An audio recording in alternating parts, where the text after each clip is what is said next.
Today we're doing a review of the Alpaka Vertex Pouch Mini. So in this review, I'm gonna let you know my experience with it. And I'm gonna base that experience from my experience of also reviewing 500 of the world's best bags. So we're gonna talk about my honest pros and cons. We're gonna pack this thing out. We're gonna compare it to the original. And in the case that you're not quite feeling this pouch, but we're close, then you're gonna wanna stick around to the end of the video where I'll make some alternative pouch reviews that might better suit your needs. Okay, let's talk about the gist of the Alpaka Vertex Pouch Mini. Just so you know, on today's review is me, Aaron, and our media manager, Margaret, behind the camera. And this guy, the Vertex Pouch Mini, is the smaller version of one of my all-time favorite alpaca products, the Vertex Regular Original Numero Uno. I love this pouch so much that I actually think that I made it my favorite pouch of all time in one of our leaderboard ranking videos. And I'm gonna bring that up again a little bit later, so keep an eye out for it. And if you don't know, Alpaka is an Australian-based company. They're known for making pretty good travel gear,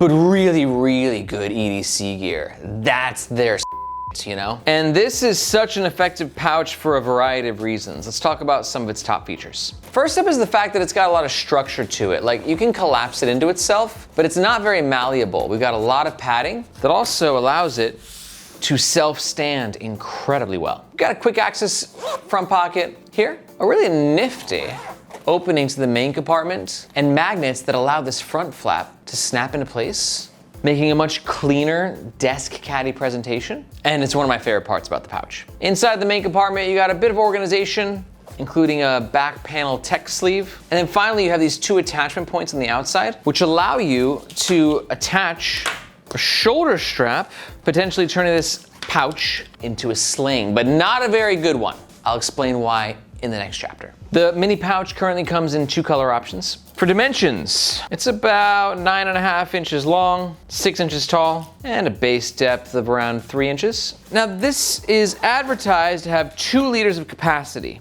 You can see right here, we got the main compartment filled up with our volume balls. And you can see right here, 1 liter, first black mark, 2 liters, second black mark, spot on. 2 liters is great for a pouch.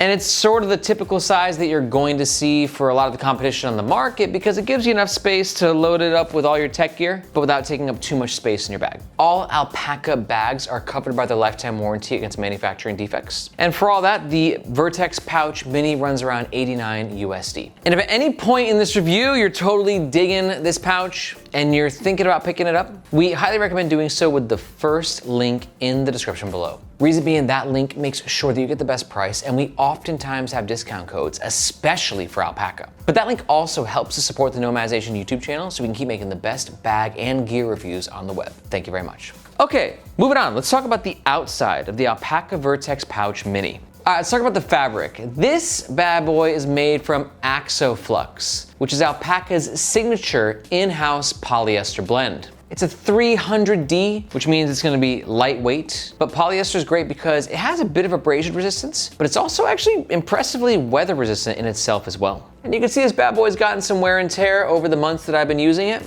but it's a fabric that's also pretty easy to clean, just kind of, spot clean with a towel, good to go. Now we're gonna talk about the 1-2 compartments in the next section, but I wanna just briefly riff on this. The fact that the tech pouch can self-stand so well, as to where it's going to be a pro and a con depending on what you're looking for. On the pro side is this, self-standing desk caddy presentation. So if you like your tech pouch to sort of be on the desk next to you when you're working, or you just like it to self-stand, or one other pro is the fact that when it's at the bottom of your backpack, it's got a very flat base, so it kind of can help a lot of backpacks self-stand even better. But on the con side, it does come with more padding, and that's just gonna make it thicker, bulkier, heavier, and you're gonna feel that in comparison to something that's just very lightweight and easy to use compared to, like, let's say the Air Slim pouch. That thing is just, it's like a tissue in your hands almost. I mean, there's still padding in it, don't get me wrong, but not as much as there is here. Let me know, like, in your opinion, like, do you care if your tech pouch self-stands? Or does that not matter to you? You prefer it to be lighter and more malleable? Let me know what you think in the comments below. Moving on to the back, we got a little D-ring here. You can just clip something onto the bag when you're wearing it in sling mode if you want. And then we've got a little handle here as well. Now the handle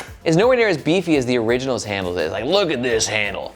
This is thick, it's chunky, it's padded. And the handle it's not essential on a bag like this, but it does help in one situation when it's in your actual backpack. And this is the bottom. It's a dark hole back there. You're just trying to get it out. Like this handle, you're like, yeah, you know, like that's awesome. This handle in comparison, more flush, more sleek, less bulk, less weight, harder to grab. You can see it's just, you know, kind of laying flush against the bag like that. But it is a nice fabric, nylon strap, but it's not gonna give like that beefy handle feeling that some of y'all like when it comes to your pouches. Now let's talk sling mode real fast. I have a shoulder strap here. This is not the actual like intended shoulder strap for this pouch. But we have a lot of Alpaka shoulder straps, and this will just kind of illustrate my point as to where it's easy to snap on. You just got these two nylon lash points. But I'm gonna say this is not a great sling because it's just not meant to be a sling. This was designed through and through to be a tech pouch. And you'll see that from the flat bottom to the structure and the way the magnets sort of open up. But I think Alpaka just figured, might as well throw a couple loops on there and double up while we can, right? Because it does work as a sling. But a good sling is flatter, it's more malleable, it's just slingy, you know? It's designed to be worn here. For me, this is a bag that is very clearly a pouch first, and then a sling is a very, very, very distant second. But the cool thing is, as you can see, it can't work as a sling, it's just gonna be bulky. Margaret, how does this look on me? Is it a bit bulky? Yeah, like really nice chest bags, like body bags, they're gonna be a little bit more fat against your body, just less like a brick on the front of your chest. All right, moving on, let's talk about the inside of the Alpaka Vertex Pouch Mini 2-liter. And we only have 2 compartments. First up is this top compartment here, which is protected with a PU-coated YKK. Yes, always with Alpaka YKK, thank God. Zipper. The zipper uses a Hypalon zipper pull. It's got it with a bar tack stitching right there for a little extra grip. But it is PU coated, which means it's gonna be a bit more weather resistant, but also it's gonna be a little bit stickier. And it can peel over time depending on how much sunlight and exposure to humidity the bag gets, which means it might end up looking like this. It won't kill the functionality, but it will kill the look. Just something to be aware of. Now let's talk about the opening, because this may or may not have been heavily influenced by another tech pouch, the Evergoods Cap 2. Now when the original of this bad boy came out, everyone's like, Alpaka's ripping off Evergoods, oh my God. And like, maybe. You know, I can't talk about that though, because like, there's a lot of people who say Evergoods just ripped off, you know, Japanese camera companies from the 80s. I don't know. It's like a chicken and egg thing. I don't know who came first. I think there's enough differentiation though between this and the Cap 2 for me not to be like, it's not blatant. Perhaps some heavy inspiration though. You could talk me into that. Organization, we have this mesh pocket here, which is the flip side of the front compartment. Tech sleeve, little space here, little center divider, which I think is a little bit more in line with where people thought that this was potentially inspired from the Cap 2, as it does have a divider as well that floats. And then a couple of mesh pockets beneath it. You can see right here, I got some smaller bits of gear. We're gonna pack it out and see how it fits. But first, let's talk about some things that this pouch won't fit. Some common everyday carry stuff, being like a book. You're not gonna fit that in there. Over the head headphones, also gonna be too big.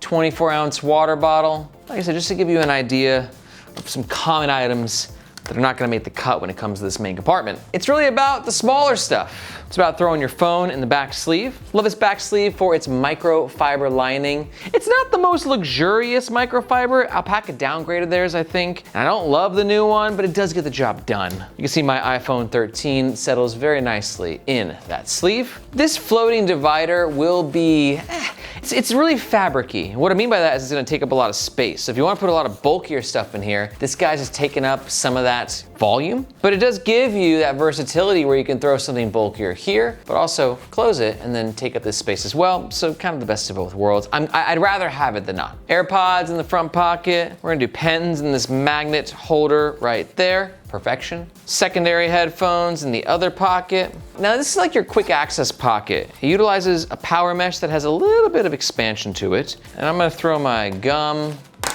chapstick, and meds in there, because it's whatever you want quicker access to, because it does, again, lead to this pocket, which, now that I think about it, is also a thing on the Evergoods Cap 2.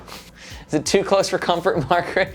Is the inspiration obvious? I don't know, what do you think? Too close for comfort? Let me know your thoughts on the Alpaka Evergoods similarities in the comments below. And then with the floating divider, you can throw bulkier things in the middle. I got a battery and a mouse, and boom, that's it. I've been using this thing nonstop because unlike the Cap 2, it's a little less bulky. I mean, like the original I loved, but then I was like, I don't need this much space anymore. But this is great, it just fits in the backpack so nicely. It has all my work stuff in it, and then I get to work, do one of these. And one thing the Cap 2 doesn't have is the magnets to secure it. And like that presentation is just so clean. And I've been doing it nonstop. I was worried if we were just gonna get like a really gross crease there over time. But like, yeah, we've got some creasing. You can see long-term use, bit of a line, but not as bad as I thought it was gonna be. But I do gotta tell you, if you're really enjoying this breakdown, you might be a bit of a gearhead. And if that's the case, I wanna invite you to not only watch our reviews here on YouTube, but to also check out the Nomads Nation newsletter. Because in that newsletter, you can look at me like you're a reporter on the front lines, where I'm bringing to you on a weekly basis what's happening in this incredible industry of EDC and travel gear. Backpacks, pouches, slings, packing cubes, the newest tech, a bit of industry gossip, and exclusive access to our discount codes and giveaways. So if you want to keep your finger on the pulse of what's happening in the world of EDC and travel gear, be sure to look for this globe emoji in the description below, and hope to see you in your inbox. Okay, let's talk about the overall pros and the cons of the Alpaka Vertex mini pouch 2-liter. Pro number 1, self-stands like a champ. Pro number 2, I love the addition of the magnets to secure the desk caddy self-standing vibes. And pro number 3, although it's not a great sling, it does give you the option to turn into one. But on the flip side, all bags have cons. Here's mine. Con number 1, it is a bit bulkier than your typical 2-liter tech pouch. Con number 2 is that floating divider will compromise the space that you have in the main compartment. And con number 3 is while it can be used as a sling compared to some other tech pouches out there, it's not the best tech pouch sling dual combo that I've ever tested. But having said that, I'm not gonna lie, I'm splitting hairs trying to think about cons. I freaking love this pouch. And if you feel the same and you're interested in picking one up, just a reminder, we do recommend doing so with the first link in the description, just because that link is where you get the best price. And if we have any discount codes, which we often have for Alpaka, it's gonna be down there. But if you're not quite sold, let's talk about some alternatives that might better suit your needs. First up, if you're new to the channel, I recommend watching the Nomads Nation leaderboard video. This is where me, Margaret, Tab, and Marissa, the whole Nomads Nation squad, we get together and talk about our favorite bags in distinct bag categories. It's a great intro to the channel and also to find out what the best options are on the market. But if we're pretty close with the Vertex mini pouch, Margaret and myself are gonna give you some alternatives. So my alternative is gonna be the Bellroy Desk Caddy. It's a great pick for you if you're still looking for a desk caddy, AKA a self-standing tech pouch, but you just want one that has a bit less bulk. And it's not gonna have that floating divider, which gives you a bit more space in the main compartment. I really love the desk caddy. I don't know which one I like more. They're both awesome. Margaret, what's your pick? Great call. Margaret picks the Peak Design Tech Pouch Small. Great pick for you if you're looking for something less bulky, but you still want some good organization. And we do think it's gonna be a much better sling wearing experience because it's gonna be less bulky. Honestly, all 3 pouches rock. They all have their own unique set of pros and cons, but to learn more about the alternatives, just go ahead and watch these videos right here. I'm gonna leave both videos up for a second so you can decide which one interests you most. In the meantime, if you got any questions, be sure to let me know in the comments below or in the Nomads Nation subreddit, where we have one of the biggest gearhead communities on the web. Again, guys, thank you so much for watching. My name is Aaron, this is Nomads Nation, and we'll catch you next time.